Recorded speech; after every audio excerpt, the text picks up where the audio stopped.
In today's video, I'm going to teach you how to fix locked Gmail account. If you're seeing a message that your account is locked, it usually means Google has temporarily blocked access to protect you. This can happen after a suspicious login attempt, too many wrong password tries, signing in from a new device or location, or other unusual activity. It's a safety measure, not a permanent ban, and the goal is to confirm it's really you. The official way to regain access is through Google's account recovery. On a phone or computer browser, go to https:/accounts.google.com/sign-in-recovery. Type your Gmail address exactly as you use it, click Next, and then follow the instructions on the screen. This is the trusted path Google provides to unlock accounts, and it adapts based on the information you've set up in the past. You'll be guided to verify your identity. One common prompt is to enter the last password you remember.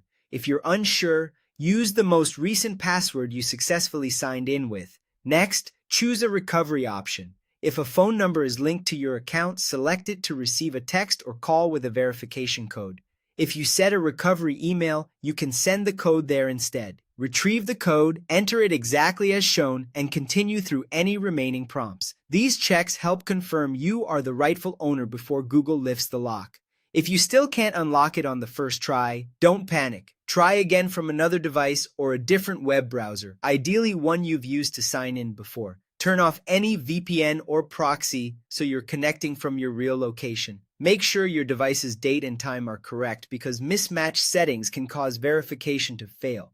If recovery still doesn't complete, wait and try again after 1 to 3 days.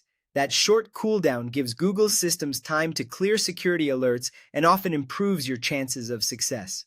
A few final tips to keep things smooth. Keep a second device handy to receive texts or check the recovery email while you work through the prompts, and watch for typos in addresses and codes. Stay on the recovery page and follow the on-screen guidance. It will only ask for information you've already added to your account. That's the full process to fix a locked Gmail account. Understand why it was locked, use the official recovery link, verify your identity with a code, and, if needed, retry under better conditions or after a brief wait. Follow these steps and you should be back in your inbox soon.